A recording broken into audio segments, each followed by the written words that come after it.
మీరు నా కామెంట్స్ చదవండి. Sir thank you sir, God bless you sir. ఇంకా ఎక్కువ అంటే నేను చెప్పకూడదు, మీరు దేవుడు సార్ అనే వాళ్ళు కూడా ఉన్నారు మన కామెంట్స్ లో.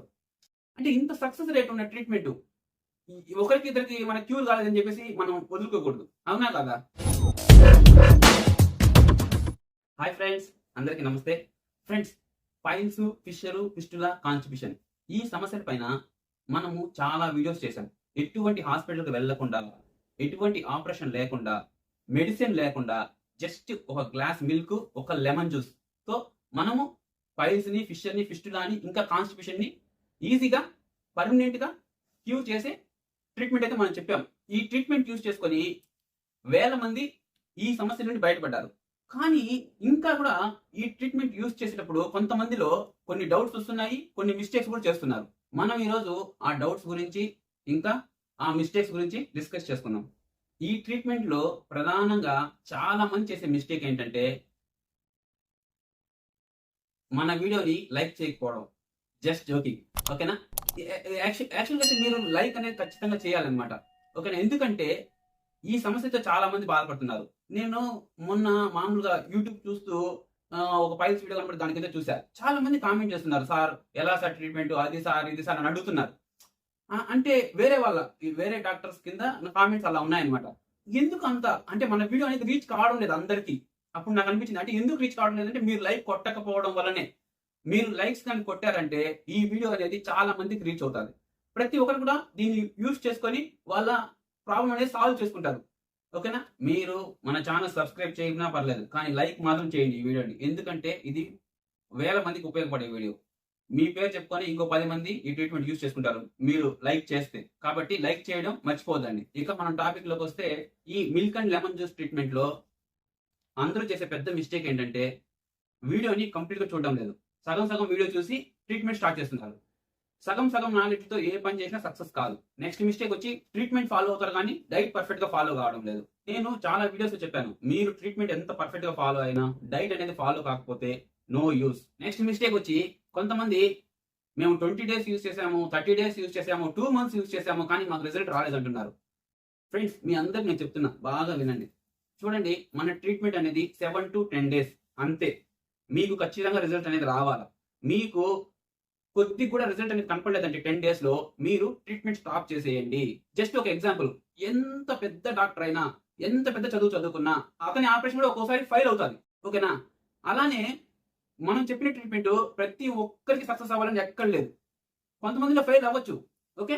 7 to 10 డేస్ యూజ్ చేసి మీకు 0% ఇంప్రూవ్మెంట్ కనపడితే ట్రీట్మెంట్ స్టాప్ చేసేయండి.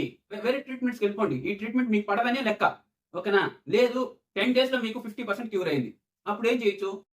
15 డేస్, 20 డేస్ ట్రీట్మెంట్ కంటిన్యూ చేయొచ్చు, నో ప్రాబ్లం. ఇంకొక విషయం, 20 డేస్ యూజ్ చేశారు, 20 డేస్ యూజ్ చేసాక ఏమైంది? 80% కంప్లీట్ అయింది, ఓకే? 80% బాగా అయిపోయింది. అప్పుడు ఏం చేయాలి? మీరు ట్రీట్మెంట్ మెల్లమెల్లగా స్టాప్ చేయాలి. ఎలాగా? డైలీ ట్రీట్మెంట్ యూజ్ చేస్తున్నారు కదా, ఒక రోజు మార్చి ఒక రోజు ట్రీట్మెంట్ చేయాలి, ఒక రోజు వదిలేయాలి. ఒక రోజు ట్రీట్మెంట్ యూజ్ చేయాలి, ఒక రోజు వదిలేయాలి. అలా ఒక 5 టైమ్స్ చేయాలి. మళ్ళీ ఏం చేయాలి? ఒక రోజు ట్రీట్మెంట్ చేయాలి, 2 డేస్ వదిలేయాలి. ఒక రోజు ట్రీట్మెంట్ చేయాలి, మళ్ళీ 2 డేస్ వదిలేయాలి. అలాగా మెల్లమెల్లగా మీరు ట్రీట్మెంట్ స్టాప్ చేసేయాలన్నమాట. అప్పుడు మీకు ఆటోమేటిక్ గా క్యూర్ అయిపోతుంది, నో ప్రాబ్లం. ఇంకా కొంతమంది చేసే మిస్టేక్ ఏంటంటే, ట్రీట్మెంట్ పర్ఫెక్ట్ గా ఫాలో అవుతారు, డైట్ కూడా పర్ఫెక్ట్ గా ఫాలో అవుతారు. ఎంతవరకు? వాళ్ళకి క్యూర్ అయ్యేంత వరకు. తర్వాత ఏం చేస్తారు? విచ్చలవిడి వేసుకో, చికెన్లు మటన్లు తిందాం, ఫుల్గా పచ్చిమిరకాయలు వేసుకుందాం, లోపల స్పైసీలు వేసుకుందాం, పానీపూరీలు తిందాం, ఇష్టం మీ ఇష్టం అన్నమాట. అప్పుడు ఏమవుతుంది? మళ్ళీ రిటర్న్ అవుతుంది. ఇది ఫుడ్ సంబంధించిన డిసీజు. మీరు ఫుడ్ అనేది కంట్రోల్ లేకపోతే మళ్ళీ ఇది రావడానికి ఛాన్సెస్ చాలా ఉన్నాయి. కాబట్టి మీరు దానికి తగినట్టుగా ఫుడ్ అనేది తీసుకోవాలి. నేను కంప్లీట్గా స్టాప్ చేయమని చెప్పడం లేదు. మీకు ప్రాబ్లం అనేది క్యూర్ అయ్యాక ఎప్పుడో ఒకప్పుడు తినండి, ఓకేనా? మీరు తిన్నప్పుడు మీకు ప్రాబ్లం అనేది ఒకేసారి అటాక్ చేయదు ఎప్పుడు కూడా, ఓకేనా? అది మీకు హింట్ ఇస్తుంది. అంటే ఏంటి? మలం అనేది గట్టిగా రావడం, అంటే కాన్స్టిపేషన్ స్టార్ట్ అవుతుంది అనమాట. మలం అనేది గట్టిగా రావడం, లైట్ గా మలం కూర్చున్నప్పుడు పెయిన్ రావడం, ఇటువంటివన్నీ వచ్చినప్పుడు మీరు వెంటనే ఇమ్మీడియట్ గా మన డైట్ అనేది స్టార్ట్ చేసేయాలి. మళ్ళీ ఏదైతే మీరు డైట్ ఫాలో అయ్యారో మన ట్రీట్మెంట్ యూస్ చేసేటప్పుడు ఆ డైట్ మళ్ళీ మీరు స్టార్ట్ చేయాలి. అలా మీరు ఆ డైట్ ని మళ్ళీ 1 వీక్ 10 డేస్ ఫాలో అయ్యారనుకోండి, మళ్ళీ మీకు మలం అనేది ఫ్రీగా వెళ్ళడం స్టార్ట్ అవుతుంది, ఆ పెయిన్ అనేది పోతుంది, ఆ సిమ్టమ్స్ అన్ని వెళ్ళిపోతాయి. మళ్ళీ మీరు నేచురల్ లైఫ్ అనేది లీడ్ చేయగలుగుతారు. ఒకవేళ మీకు డైట్ తో క్యూర్ కాలేదు, ఇబ్బంది లేదు, మన ట్రీట్మెంట్ ఎలాగో ఉంది, మళ్ళీ ఒక 5 డేస్ ట్రీట్మెంట్ చేయండి, ఓకేనా. కానీ అలాగని చెప్పేసి ట్రీట్మెంట్ ఉందని చెప్పేసి విచ్చలవిడిగా తినేసి ట్రీట్మెంట్ అది కూడా మంచిది కాదు. ఓకేనా. ట్రీట్మెంట్ ఎప్పుడైనా మంచిది కాదు, అది ఏదైనా కావచ్చు. ఓకే. కాబట్టి మనం మాక్సిమం ఫుడ్ తోనే దీన్ని కంట్రోల్ చేయాలి. ఇప్పుడు రెగ్యులర్ గా వచ్చే డౌట్స్ గురించి తెలుసుకుందాం, డిస్కస్ చేసుకుందాం. ఫ్రెండ్స్, మనము ట్రీట్మెంట్ కోసం ఒక వీడియో చేసాం, డైట్ కోసం ఒక వీడియో చేసాం. ఓకేనా. ఇంకా ఇంకా ఈ ట్రీట్మెంట్ లో ఏమేమి డౌట్స్ వస్తాయి మీకు, వాటికి డౌట్స్ ప్లస్ ఆన్సర్స్ వీడియో కూడా చేశాను. ఇలా చెప్పుకుంటూ పోతే నేను దగ్గర ఈ పైల్స్ ఫిస్టులా గురించి దగ్గర నేను 6-7 వీడియోలు చేసింటా. అయినా కూడా ఇన్ని వీడియోలు చేసినప్పటికీ ఇంకా కూడా మనుషులు నన్ను డౌట్స్ అడుగుతున్నారు. సార్, ఈ ట్రీట్మెంట్ లో ఇది ఎలా అది ఎలా అని చెప్పేసి. ముఖ్యంగా చాలా మందికి వచ్చే డౌట్ ఏంటంటే ఈ ట్రీట్మెంట్ లో, సార్ చల్ల పాలు యూజ్ చేయాలా, వేడి పాలు యూజ్ చేయాలా? చూడండి, రూమ్ టెంపరేచర్ లో ఉండే పాలు మనం యూజ్ చేయాలి. అంటే ఫ్రిడ్జ్ లో పాలు తీసి అలాగే యూజ్ చేయకూడదు. నెక్స్ట్ వేడి పాలు అలాగే యూజ్ చేయకూడదు. తీసి ఒక హాఫ్ అవర్ బయట పెట్టుకోండి. అప్పుడు ఏమవుతుంది, అది రూమ్ టెంపరేచర్ వచ్చేస్తుంది, అంటే రూమ్ ఉష్ణోగ్రతకి అది వచ్చేస్తుంది అనమాట. లేదు మీరు వేడి చేసుకున్నారు, దాన్ని కూడా ఒక 10 నిమిషాలు అలా పెట్టారంటే అది కూడా నార్మల్ స్టేజ్కి వచ్చేస్తుంది. అవునా కదా. అప్పుడు ఆ పాలని యూజ్ చేసుకోవచ్చు మనం. ఇంకొంతమంది ఏమడుతున్నారంటే, సార్ ఆవు పాలు యూజ్ చేయాలా, గేదె పాలు యూజ్ చేయాలా అని అడుగుతున్నారు. చూడండి, ఆల్వేస్ బెస్ట్ వచ్చేసి ఆవు పాలు అనమాట. ఆవు పాలు యూజ్ చేసి బెస్ట్ రిజల్ట్ వస్తాయి. ఒక్కవేళ మీకు ఆవు పాలు కానీ అందుబాటులో లేదంటే గేదె పాలు యూజ్ చేయండి, నో ప్రాబ్లం. ఓకే. ఇంకొంతమంది ఏమంటారంటే, సార్ ప్యాకెట్ పాలు యూజ్ చేయొచ్చా అని అడుగుతున్నారు. ప్యాకెట్ పాలు నో ప్రాబ్లం. మనకు అందరికీ గేదెలు ఉండవు కదా, మనం అప్పటికప్పుడు పిచ్చుకొని మనం ఇచ్చేస్తుంది దానికి. అవునా కదా. ప్యాకెట్ పాలే ఇప్పుడు అందరూ తాగడం లేదు. ప్యాకెట్ పాలు డైరెక్ట్ గా తీసుకొని ప్యాకెట్ కట్ చేసుకొని గ్లాస్ లో పోసుకొని నిమ్మకాయ రసం వేసుకొని తాగేసేయండి, సింపుల్. ఇంకొంతమంది ఏమంటుందంటే, ప్రెగ్నెన్సీ యూజ్ చేయొచ్చా, పిల్లలకు పాలు ఇచ్చే తల్లులు యూజ్ చేయొచ్చా అని కూడా అడుగుతున్నారు. చూడండి, ప్రెగ్నెన్సీ ఈ ట్రీట్మెంట్ యూజ్ చేయకూడదు, పిల్లలకు పాలు ఇచ్చే తల్లులు కూడా ఈ ట్రీట్మెంట్ యూజ్ చేయకూడదు. ఎందుకంటే ప్రెగ్నెన్సీ అంటారా, వాళ్ళకి కడుపులో బేబీ ఉంటుంది. బేబీకి వీళ్ళు ఏం తింటారో ఏం తాగుతారో ఆ ప్రభావం అనేది బేబీ మీద పడుతుంది. కాబట్టి ఆల్మోస్ట్ ఎవరు కూడా ఒక ప్రెగ్నెంట్ ఒక మెడిసిన్ ఇచ్చేటప్పుడు 1000 రకాలుగా ఆలోచిస్తారు. ఓకేనా. ఎంత పెద్ద డాక్టర్ అయినా కూడా. కాబట్టి మనం ఏదైనా కూడా ఒక స్టెప్ తీసుకునేటప్పుడు చాలా వరకు ఆలోచించి తీసుకోవాలి ఈ ప్రెగ్నెన్సీ విషయంలో. కాబట్టి నేనైతే ఈ ట్రీట్మెంట్ సజెస్ట్ చేయను అనమాట ప్రెగ్నెంట్స్కి.